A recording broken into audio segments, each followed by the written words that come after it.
Jangan nangis menyampaikan, nanti nggak jelas. Nanti ada videonya. Nanti kirim ya. Iya, Pak. Video-video mungkin ada yang berbeda, kirim aja semua. Semoga bagus. Bagus. Bagus. Oke.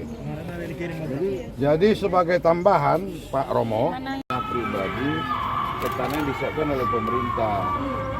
Itu kalau sama-sama tanah pribadi, apa maksudnya? Apa hubungan mereka dengan yang lahan baru ini? Iya, betul. Pak, itu yang kami Apa hubungan? Hah? Itu kami pertanyaan hal itu. Ini kan lahan pribadi kan? Ini SHM yang punya enggak? Sertifikat hak milik. Nah, sertifikat hak milik.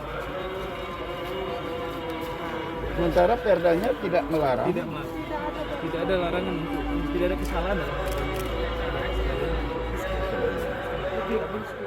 Romo, terkait dengan ini apa kira-kira yang bisa disampaikan?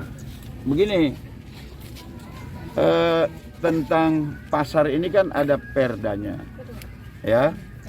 Kalau ternyata keberadaan pasar ini melanggar perda, kan harus dibuktikan pasal berapa yang dilanggar, ya. Kalau terbukti melanggar, ini kan tempat orang cari makan, kan untuk orang bersenang-senang. Kemana mereka direlokasikan? Relokasi itu harus lebih baik ketimbang tempat mereka berdagang hari ini, ya toh. Dan relokasi itu jangan memindahkan pedagang di tanah hak milik ke tanah hak milik orang lain. Kalau itu dilakukan, berarti ada konspirasi. black conspiracy. Ada konspirasi untuk menguntungkan pihak lain yang lahannya juga sertifikat hak milik dengan cara memaksa pedagang yang sudah berdagang di sini ke lahan pribadi orang lain. Ini ada konspirasi dan ini kejahatan, ya. Itu kalau melanggar perda. Kalau tidak melanggar perda, maka nggak ada alasan untuk merelokasi pedagang. Apa alasan merelokasi kalau nggak ada peraturan yang dilanggar? Maka memaksakan relokasi dengan tidak adanya pelanggaran perda itu pelanggaran hukum. Dalam upaya merelokasi melakukan pengerusakan properti itu pelanggaran hukum. Dalam relokasi melakukan penganiayaan itu pelanggaran hukum. Kalian pasti setuju bahwa kabupaten ini tidak didirikan untuk menganiaya warga.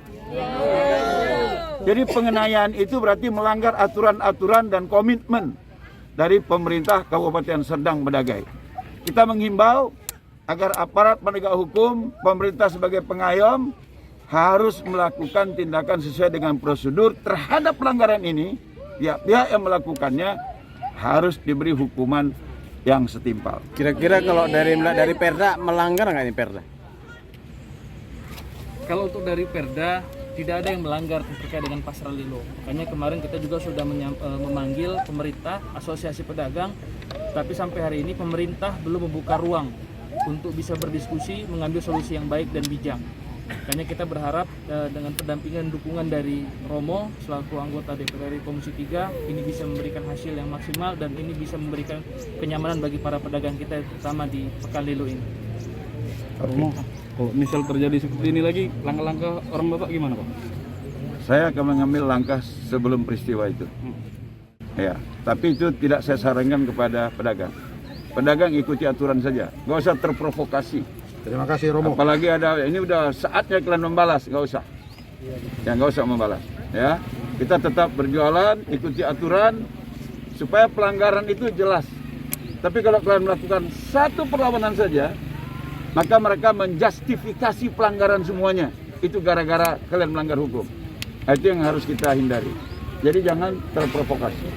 Dan jangan lupa, bagi yang Kristen berdoalah di gereja, bagi yang Islam bangunlah malam sholat tahajud agar diberi ganjaran setimpal kepada oknum yang menzalimi. Terima kasih Romo.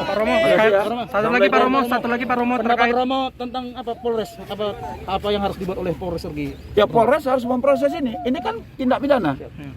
Makanya buat pengaduan resmi. Saya yakin Kapolres akan memproses itu. Ya kalau terlihat ada di bawah gini, ya itu mungkin oknum-oknum. Biasa kan? Dan banyak oknum polisi yang dikasih hukuman.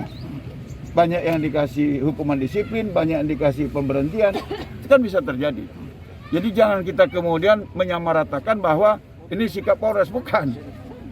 Polres itu pasti orang yang bertugas melaksanakan undang-undang, melindungi, mengayomi, dan melayani masyarakat. Itu pasal yang terdapat di dalam Undang-Undang Nomor 2 Tahun 2002 tentang fungsi kepolisian.